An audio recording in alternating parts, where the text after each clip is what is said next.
قدرمنو د داود علیه السلام په ذکر کې ما درته ویلي وو چې بیا به پر سلیمان علیه السلام سره غږیږو. سلیمان علیه السلام چې و دا د داود علیه السلام زوی و. دا نو د نړۍ په تاریخ کې، په انسانانو کې، په انبیاو کې یوازینی شخصیت دی چې دومره حکمت، دومره لویه باچهي چې الله تعالی دته ورکړې وه، دا بیا د بل چا نه ده په برخه سوې. یعنی سلیمان علیه السلام له معجزاتو ډک نبي و. د باچهي صرف پر انسانانو باندې نه وه. پلار ما تاسو ته ویلي و چې پلار یې باچهي وله پر بني اسرائیلو باندې. هغه د طالوت باچا له مړینې پس بیا ښه پراخه سوې وه. بیا نو چې داود علیه السلام مړ سو، بیا د ده زوی سلیمان علیه السلام ته باچهي او نبوت ورکړل سو. د سلیمان علیه السلام په یو امتحان کې ذکر راغلی دی په قرآن پاک کې. له هغه امتحان پس بیا د دعا کړې وه چې ما ته یو داسې باچهي راکړه چې له ما پس د بیا بل چاته نه یې ورکړې. نو ځکه الله تعالی د ده دغه دعا قبله کړې وه او داسې باچهي ورکړې وه. ما درته وویل نه صرف پر انسانانو د ده باچهي وه، پر جناتو پریانانو باندې هم د ده باچهي وه. داسې مسخر کړي وو چې بس د ده له حکمه یوه هم ځان نسو ښورولی. له دا سره سره مرغان د ده تابع ول او دغه رنګه حیوانان چې وو دا د ده تابع وو. په قرآن پاک کې که زه خطا نه وم 19 واره د سلیمان علیه السلام ذکر راغلی دی. د سلیمان علیه السلام په ذکر کې کله قرآن پاک مختصره خبرې راوړي دي، کله په تفصیل سره خبرې راوړي دي.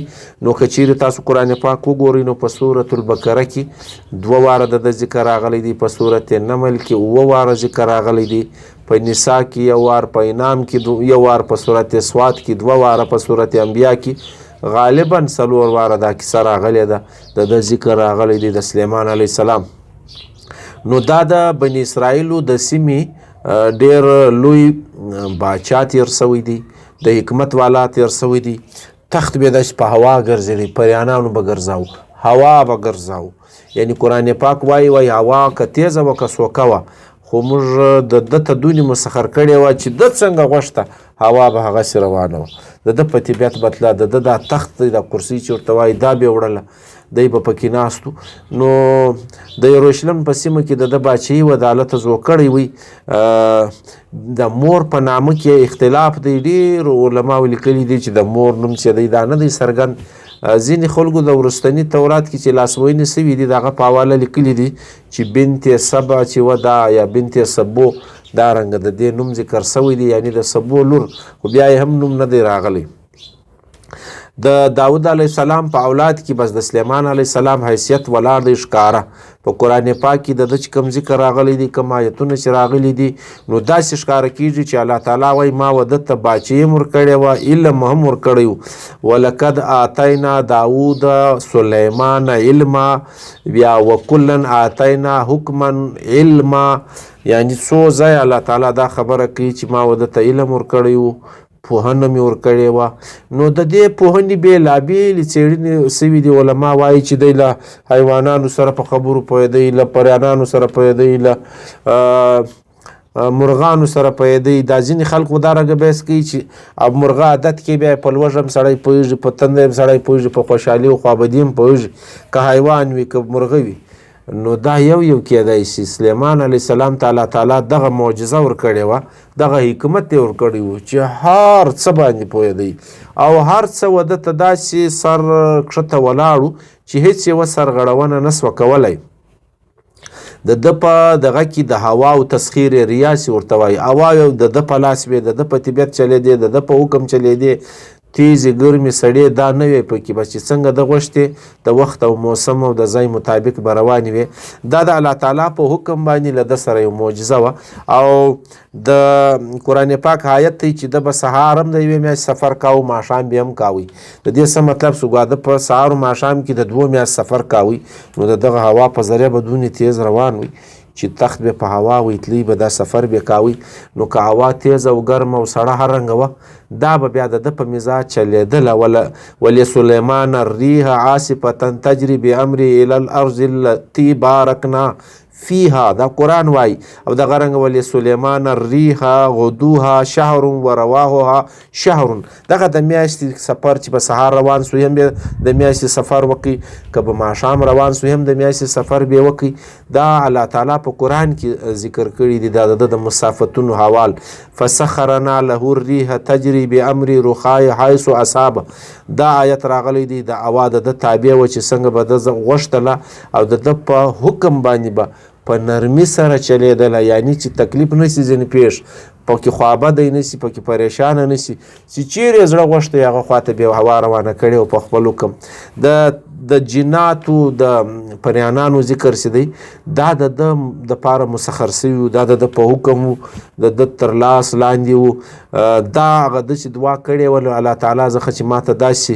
حکمت راکړه داسې بادشاهي راکړه چې د بل چا نه رب اغفر لي وهب لي ملکا لا ينبغي لأحد منهم بعدي انک انت الوهاب بېشکه ته په هر څه خبر یې پوهېدونکی ما ته داسې بادشاهي راکړه چې له ما وروسته بیا د بل چا نه نو دا واقعي چې قرآن سړی وګوري بیا د بل چا داسې بادشاهي نه ده راغلې چې د ژوندي شیانو که هغه حیوانان دي که په مرغان دي که پریانان دي که انسانان دي چې دا دي ټول د یوه شخصیت تابع وي سوای له سلیمان علیه السلام نو د بیت المقدس په تعمیر یعنی جوړولو کې په نوي کولو کې په جدت راوړلو کې د ډېر لوی لاس دی ویل کېږي دا پریانان یوه داسې کار ته نیولي وو چې تاسو به دا لوی لوی ډبرې او دا له لیرې لیرو ځایو راوړئ دا چې هغه دوی چې هغه کوم هغه هیکل سلیماني ورته وایي د هغه چې کوم دیوال دی په هغه کې چې کومې ډبرې لګېدلې دي دا د انساني عقل ورته حیران دی چې دا څنګه راوړل سوي دي نو دلته چې قرآن سړی وګوري دا د په پریانانو باندې راوړلې پریانانو ته نو دا کار نه و ګران ځکه چې هغه ډېر غټ قامتونه لري او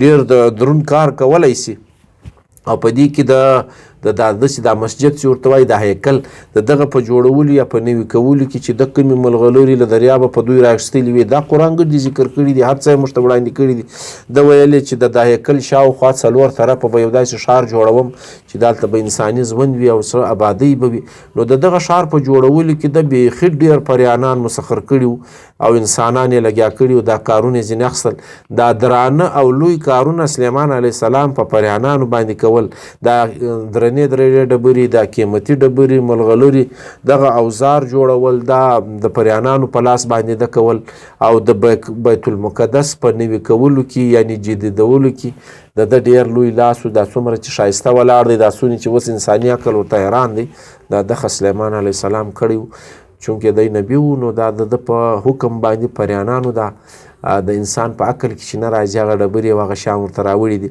ومن الشیاطین من یخوضون له ومن یعملون عملا دون ذلک وکنا لهم حافظین یا دا شیطانان چې دي دا سرکش جنانو ته به ویل کېدل چې دا موږ وده ته مسخر کړي وو دا به سمندرونو کې غوتې وهلې لاتوبې وهلې او له هغه ځایه څخه بیا دا قیمتي شیان راکښل له دریاب له سمندره څخه او له دې علاوه هم الله تعالی وایي چې سلیمان علیه السلام د ده په دوی باندې ډېر کارونه کول یا پریانانو د ده دپاره ډېر کارونه کول او الله تعالی وایي چې وکنا لهم حافظین او د دوی دپاره زه محافظ وم داسې نه و چې دوی به سر غړاوئ له سلیمانه سره نو دا بیا زما کار و دوی مې ورته تابع کړي چې یو څوک به هم ځان نه ښوري ومن الجن من یعمل بین یدی باذنه ربه دا ګورې قرآن پاک راوړي دي یعملون ما یشاء من محارب و تماثیل و جفان الجواب و قدور راسیات یعنی الله تعالی وایي په دا باندې د لوی لوی کلاوي جوړولې اوزار یې جوړول دا درسته چې ورته وایي د تصویرونو خبره هم راغلې ده دا ځینې ځایونه به دا په غرو کې دا لوی لوی تصویران جوړ سوي دي نو زه په دا کې زما ډېر چورت بند دی دا ښایي دا پریانانو جوړ کړي تعالونه دا لوی لوی خدای خبر هغه زمانه کې د دوی کم اوزارو د څه دپاره یې پکارول نو دغه هم په جوړول دا قرآن ذکر کړي دي او د لوی لوی تالابونو مانند به دوی جوړول لوی لوی دیګونه به جوړول په هغه زمانه کې د دوی کم کارونو دا یې ځینې اخیستل نو دا قرآن پاک راوړي دي او د چې دا لوی لوی کلاوي جوړولې د ده بله معجزه دا وه د سیمټو د خټې دپاره چې ده به دا ویل چې دا دوی پایدار شی نه دی نو د پایدارۍ دپاره ویل کېږي چې الله تعالی د ده دپاره د تانبې چشمې پیدا کړي تانبه یې داسې ورته ویلي کړی نو ښایي د ده په باچهي کې د بیا یو دعا کړې وي دغه رنګه نو هغه څخه بیا دا د سیمټو کار اخیستی دا ډبرې په دغه نیولې دا ډېرې کلکې دي چې تر اوسه پورې ولاړې دي یو شی هم نه دی وتلی غرض مې دا دی چې د سلیمان علیه السلام نوم چې دی دا د یو لوی باچا په توګه او د یو ښه رسېدلي نبي په توګه منل سوی دی. ویل کېږي چې د په مرغانو کې د میټینګ راغوښتی و، دا موږ چې ملا چرګک ورته وایو یا ړندوکی چرګ ورته وایو، دغه هدهد په قرآن کې استعمال سوی دی. که څه هم هغه خلک چې هغه د قرآن په رد کې لیک کوي هغه وایي چې هدهد هغه ټیم سړی و، مرغه نه و. نو دی وایي چې نور ټول مرغان حاضر دي، قرآن وایي دا هدهد سله نسته، دا که رالی نن به سزا ورکوم. نو هدهد چې ورالی نو دا پوښتنه سلیمان علیه السلام جن کړې وه چې نن په دا ناسته کې څه نه وې. ده ورته ویل ما ډېره نوې خبر راوړې ده او داسې خبره حال مې در راوړی دی چې تر اوسه پورې به تا نه یې اورېدلی. دا د یمن په شاوخوا دا د حبش په شاوخوا سیمه کې یو ښځه ناسته ده، باچهي کوي او د اور عبادت باندې اخته ده او ډېر ښه لوی شان و شوکت لري، ډېر دروند تخت لري. نو کتابونو ځای په ځای بلقیس، ځای په ځای سبات ذکر کړې ده. قسم په قرآن کې د دې دغه نوم نه دی راغلی، خو د اسرائیلي روایاتو څخه بیا بلقیس راخیستل سوی دی یا سبا راخیستل سوی دی. نو بیا سلیمان علیه السلام وایي که دا ګی رښتیا دی دا ستا هغه، نو ته دا زما خط ورړه. نو دا ملا چرګک خط وروړي، دا د بلقیس تر مخ غورځوي یا د دغه ملکه سبا تر مخ یې غورځوي. دا حیرانېږي چې دا څنګه مرغه رالی دا خط سی وایي. نو بیا دې ته دا بیا ورولوږي پخوا دا دستور چې یو باچا به یو بل کام تابع کولی، نو بیا هغه څخه دا جزیه او فدیه وغوښته، نو دا ټکس ورته وایي. نو دوی دا خیال شو خلک یې وراولږل وفد چې تاسو دا ښه قیمتي دغه یې ورکړل، تحفې یې ورکړي چې دا سلیمان علیه السلام له وراوړئ. کله چې دربار ته دا خلکو راورسېدل د دغه سبا نو هغه چې د سلیمان علیه السلام دربار ولیدی دماغ یې کار پرېښود، دا څنګه دربار دی، دا خو په انساني عقل، نو د په پریانانو جوړ کړی، نو دا څنګه دربار. نو دا د دوی تر وس ته رسو. هغه ورته وویل چې دغه تحفې موږ ته دې راکړي دي، دا در واخله. سلیمان علیه السلام ورته وویل ما د تحفې دپاره له تاسو سره دا خط و کتابت نه دی کړی، تاسو له لارې چپ یاستئ، لارې ته راواوړاستئ. که نه بیا زه درځمه باچهي مې درړنګوم او تاسو له ښاره او له وطنه پسې اخم. نو دلته چې دوی حالات معلوم کړل، بیا ورته چې سبا ملکې ته ورغل، نو بیا ورته وویل چې هغه چې صنم نه باچا دی دا زموږ د بس خبره نه ده. نو دې ډېر له سوچه کار واخیستی، دا په قرآن کې راغلی دی، میټینګ یې راوښتی چې ما یو کار هم بې تاسو نه دی کړی، نن تاسو څه وایاستئ. نو هغه ورته وویل چې د ده چې کوم شان و شوکت دی او کوم زور او دبدبه لري، د هغه فوج پر موږ مزی کېدی سي، نو موږ داسې نه یو تاوانیان کې، نو تی راسئ چې روغ ورسره وکړو، خبره یې ومنو. نو تر دغه ځایه پورې بیا دا خبره سوې ده چې دا سبا را روانه سوه، راله د سلیمان علیه السلام دربار ته. په لارې چې دی خبریږي د خپل نبوت په معجزه باندې د یو وحي په ذریعه چې دا د را روانه ده. نو دی دلته پریانان راوغواړي یا دا خو ماله را روانه ده، اوس په تاسو کې کم یو دا کار کولی سي چې د دې تخت ماله دستي راورسوي چې دا پر خپل تخت له ما سره کښېني. یو لوی تور پری ولاړ سو چې زه کوم دا کار ما ته رایله، که زه دستي راړم دا کار زه کولی سم.